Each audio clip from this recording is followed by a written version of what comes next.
Hello everyone and welcome to We Meet at Digital Days. My name is Lisa Richter and I will moderate this presentation. We are very pleased that you took the time to participate in our virtual conference. The topic of this presentation is easily accessible design and simulation of an EMI filter with realistic component models. Our speaker is Neil Rice. He will hold the presentation and will answer your questions. Before we start, I would like to point out one thing. You will be muted during the presentation. This means that you cannot ask questions via microphone during the presentation. Nevertheless, you have the opportunity to ask questions via the chat function. You will find the chat function in the control panel.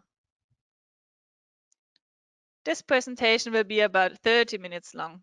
The chat questions will be answered in a Q&A session following the webinar.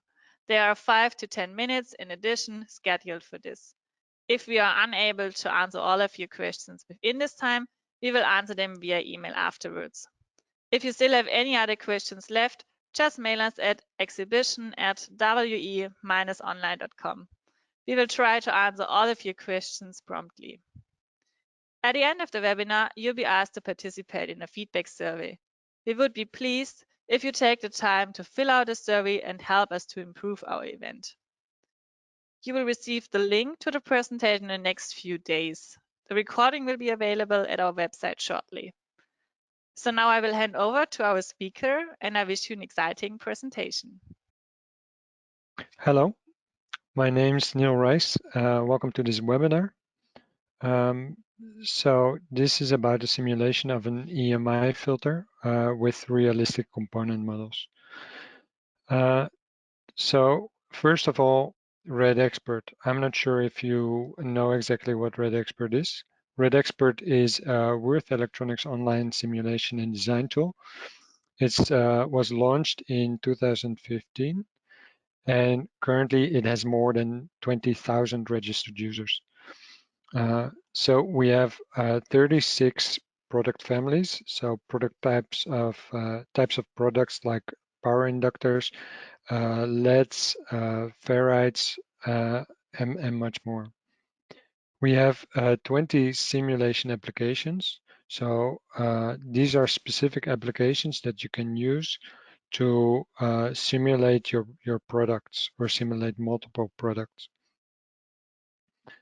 One of these simulation applications is our AC loss model for power inductors. This is a very accurate proprietary loss model calculation that we use for our power inductors. We now have a new application. This new application is EMI Filter Designer. So why an EMI filter? So if you have an electronic board, an electronic design, you have to deal with electronic interference, either externally or internally from your own design. So for example, this is a circuit of a DC-DC converter. Inherently to this circuit, you create interference because of the switching of the FET. You create interference that goes into the rest of the design of the board. So the switching creates high peaks, which creates interference that is conducted throughout the board. So the idea of the EMI filter is to cut this noise so that it doesn't interfere with other electronic parts. So because the electronic interference can result in badly working products, loss of revenue, that it creates failure of components, property loss, or even dangerous situations if you think of cars, electronics in cars, or in electronics in planes. So what is exactly the problem with defining and creating an EMI filter? So determining suitable components can be very time consuming and largely empirical. So you can use, for example, this formula, which is the formula for the cutoff frequency.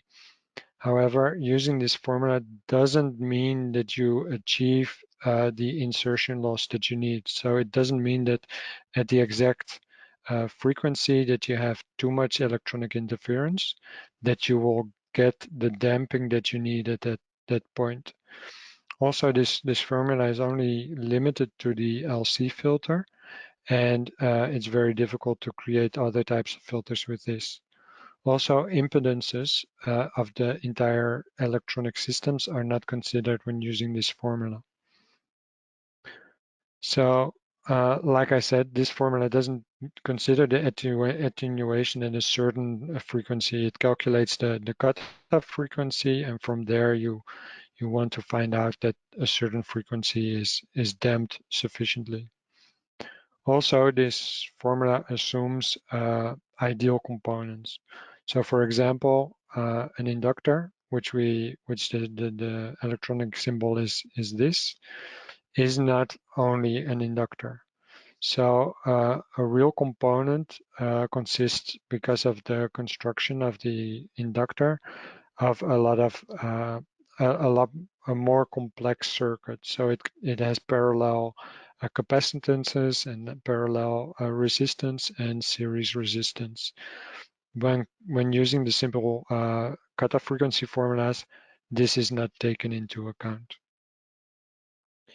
So, and then the last problem that we have is, of all the parts that are available, which actual part do you need to select?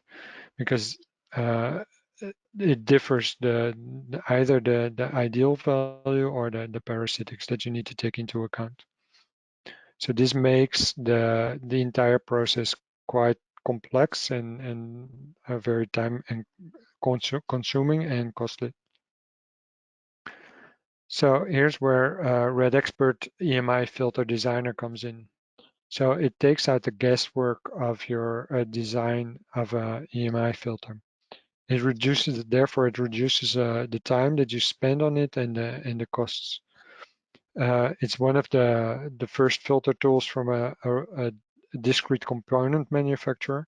So we, as Würth Elektronik, have all the information on our components, and this information is integrated into this tool. So with this tool, you can design and simulate a 4-component subsystem from scratch. You just enter your input parameters and you get recommended parts out. And it's based on a fast and new software architecture. So what do you get with EMI Filter Designer? So you get a topology recommendation. This topology recommendation is based on the impedance, the insertion loss, and the cutoff frequency. So you might not know starting out which topology you want. Do you want an LC filter, a CL filter, a pi filter? But this tool recommends the ideal topology for you. It gets exact component recommendation considering the noise source and the load impedance, the cutoff frequency, and the other parameters. So your operating voltage and your operating current. It auto selects from thousands of parts that we have in our database. It shows the insertion loss and the input and output impedance of your chart. And like I said, it's based on non-ideal components. So this is, for example, the chart of a response of an ideal component. The red one is the ideal component, and the gray one is the non-ideal component. So in a complete circuit design, the response of this part is highly different than the ideal. And this is all taken into account with EMI Filter Designer. Okay, so now it's time for a short demo. So you can go to redexpertweonline.com, but you need to register first to be able to access the filter designer. So if you go to RedExpert, you have in the front page, you have a link to EMI Filter Designer. This will take you to another page. and this is the starting page of EMI Filter Designer, where you can enter the parameters of your project, for example. So here I can enter the name of my project, which is later used in the summary of your entire filter. So these are the input parameters. So for example, we take an operating voltage of 3.3 volts and an operating current of 3.3 amperes. Now we need to define, okay, the impedance, the load or listen impedance, and the noise source impedance. So if we consider that we're building an input filter for a DC-DC converter. So let me go back to the presentation for a moment. So if you have a DC-DC converter like this, then the noise travels to the input and can create noise in other electronics. So if we take, for example, if we want to create an input filter for this circuit, we assume that the filter would be here, and the DC-DC converter will be on the right side. So for the left side of the filter, we take the listen impedance. So this is in the lab the power source. So normally for a listen equipment, we take 50 ohms as a given. So on the right-hand side, we're going to take the DC-DC converter as the impedance. So if I go back to the presentation, you can see that on the left-hand side of the DC-DC converter, there's an input capacitor. But this input capacitor defines the input impedance of this converter. So we can take the ESR of this capacitor. So this is most of the time it's quite low. So we can take like 100 milliohms for this value. If you look now, something happens. So we get a recommendation because of the imbalance of the impedance. We get a recommendation for a CL filter. So now there's a warning: not using recommended filter. Topology will probably not achieve the requirements. So if we now just select the CL filter, this message will disappear, and this is the recommended topology for this impedance values. Below you have the frequencies that you want to attenuate. So for example, we say that we want to attenuate at a certain frequency. For example, we have noise at a switching frequency of 500 kilohertz, and we want a damping of 20 dB. Okay, so now we have the basics set, and we can go to the next page. So the filter designer recommended two components. So a 15 microfarad capacitor, SC1, and a 72 nanohenry inductor. And you can see here that the ideal calculated values were 14.2 and 71.1 nanohenries. We also see the charts.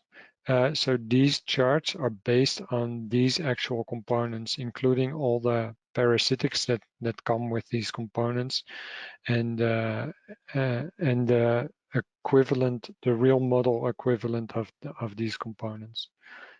If we look at the insertion loss, then we can see that we have achieved the requirement. We have 21.7 dBs at 500 kilohertz. So you can inspect that in the chart as well. So 500 kilohertz is about here. So 22 dB, it's about right. So you can inspect the input impedance and the output impedance as well. So basically, if you don't need anything else, you're done and you have the recommended values. and you can go to the next page to get the summary of your filter. So here we have the bill of materials, which specifies the actual components, so the order codes and the properties of the components. It specifies the circuits and it has the charts. So with the add button, you can add the parts to the shopping basket, and you can order free samples, or you can send it by email, either to yourself or either to a contact person at Würth Elektronik.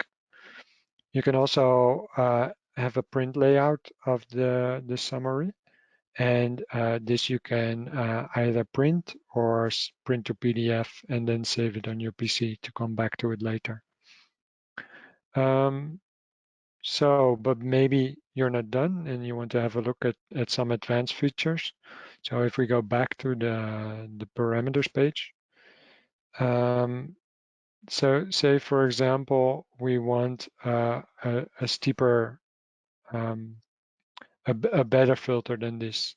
So a good rule of thumb for defining the cutoff frequency is to have 1 decade less than the attenuation frequency. So for example, we can enter 50 kilohertz as a cutoff frequency, and then 20 dB as we keep the 20 dB for the attenuation frequency. So we can go to next again, and then you can see that the components have changed.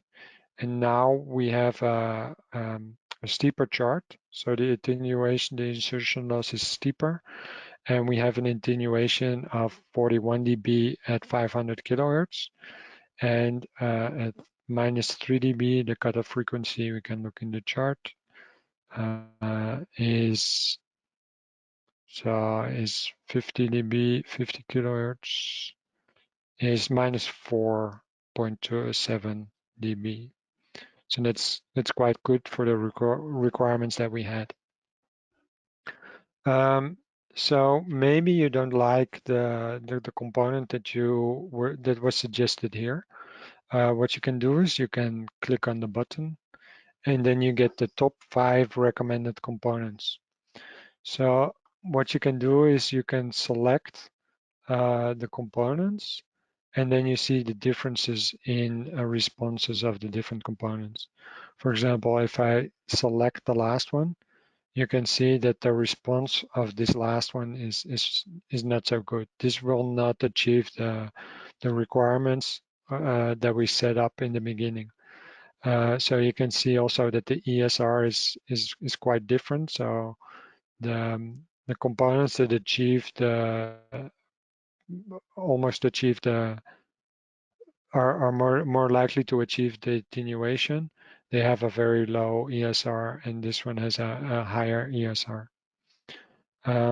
You can also add more and then select from all our components. I will go into this later.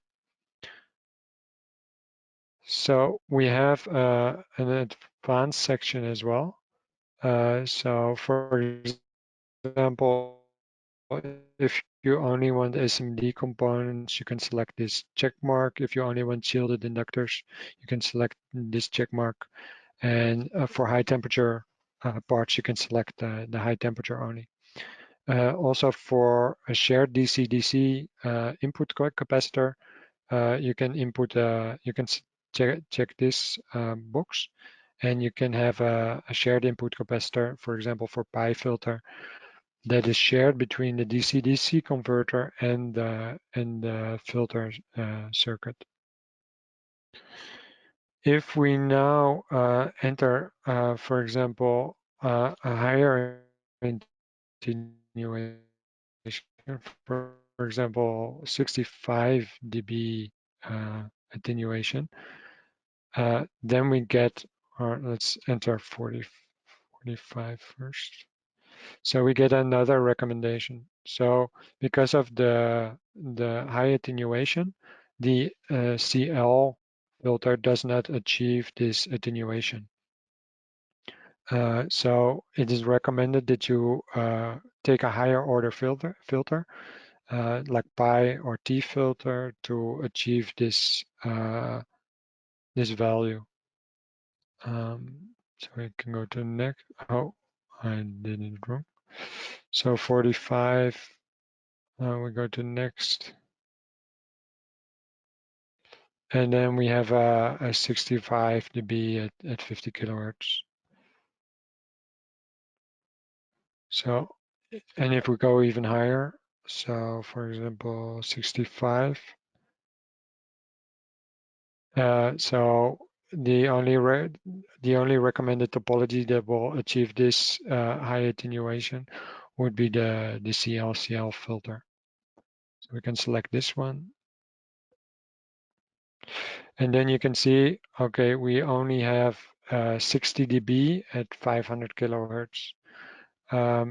So that's okay. We can have a look at the components and modify the components to see if we can achieve a higher attenuation. So for example, you can click add more. And then here you will get all the parts that we have in our database for the capacitors.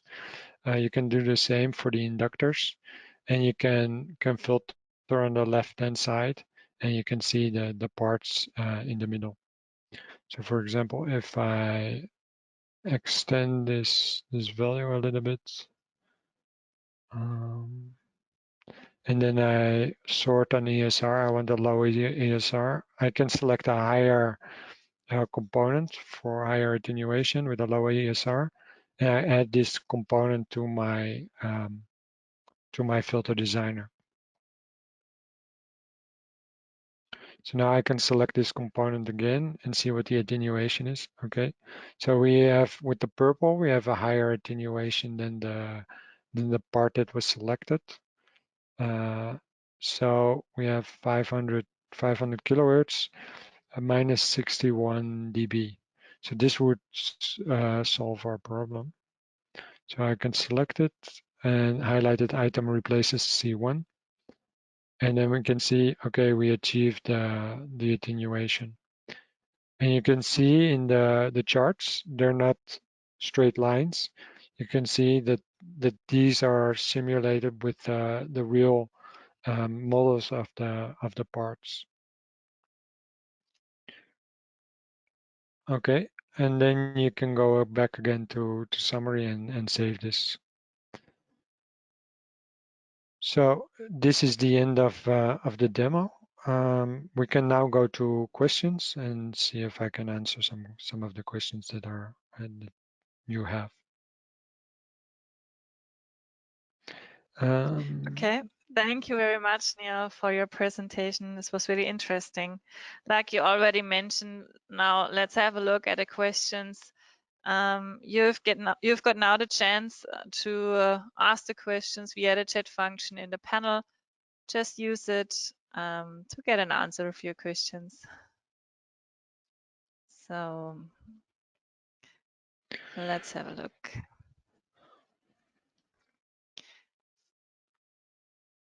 Maybe a first question. Why does the chart only go to 30 megahertz?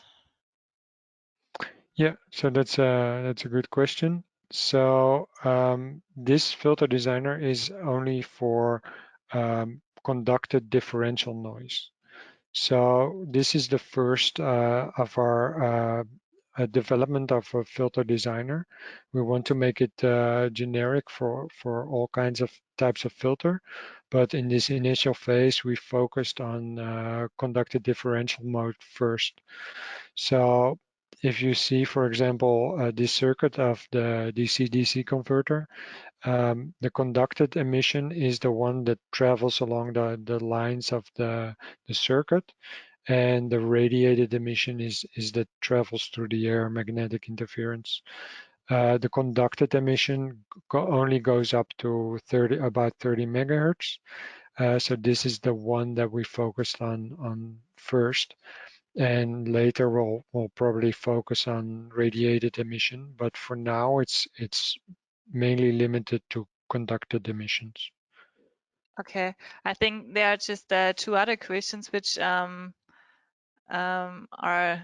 next to this course. They ask if there is also a possibility for a common mode filter or common mode Yeah, chokes here. yeah. So we've only included the power inductors, but the idea is to indeed in the short term add common mode chokes to this filter designer. So that will come for sure in the future. Okay, hopefully coming soon. So Yeah. let's see what the future will bring. Next question. Can the tool also be used as an output filter? Yeah. So I was explaining that you consider when you consider this filter an input filter, on the left-hand side you would have your power input, and on the right-hand side your application, for example, a DC-DC converter. If you use it as an output filter, you need to flip the chart. So on the left-hand side you would be the load of your circuit, and on the right-hand side would be your again your DC-DC converter, but the circuit would be flipped. So first would be the inductor, and then would be the capacitor. But it works in the same way. Okay. Then another question, maybe for the future tool. Do you plan to update your tool for higher voltages and currents? Yeah, so I'm not sure how where the question comes from exactly, but we this tool is suitable for all currents and voltages that we have available, that we have parts for. So for example, I can enter 80 volts, maybe 10 amperes. I don't know if there are parts for this, but we can have a look. But as long as there are parts available, as long as there are parts available, so you can see this is a 100 volts part, this is a 30 or 29 amps part, this is an 80 volts part, and a 27 amps part. So as long as we have parts, you can do the calculation. Okay, so this depends to our products actually. Okay. Exactly. Okay, good.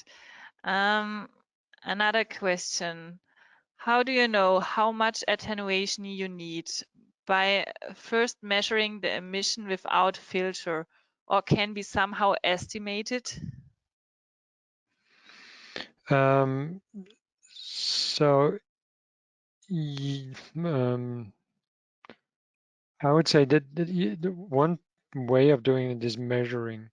So maybe sometimes your system, your simulation system would give the noise of your system. So for example, with a DC-DC converter, if you have a design tool for that, you can define how much noise will come out of your system. Otherwise, I would say it's a measurement, and then you know how much attenuation you need. Okay, good.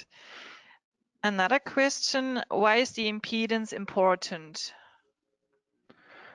So the impedance of your system, you want to achieve a certain attenuation in your system, and it depends how much impedance you have in your system. So the impedance of your load and your noise source, so what you have attached to your filter, is very important for the power transfer and for the attenuation that you get. So this is often not taken into consideration, and then you have to maybe rework the design of your filter. But if you can determine what your impedance is, then you can very accurately determine what components you need for your filter. Okay. And there's another question. Does the RedExpert simulation consider current derating and saturation of inductors and moreover ferrites? So at the moment, the rating is not included in the calculation, so you need to look at that yourself. But we want to include it in the future as well. Okay, I think we can stop here now. I think some cool things will come in the future. And thank you For really sure. much, Neil, for your good presentation. And thank you to all of us for your attention. And I hope you enjoyed our presentation. The next presentation topic is improving the EMI filter, the EMI performance of isolated power modules. So the session will start at 2 and hopefully see you there. Enjoy our digital days and goodbye. Thank you. Goodbye.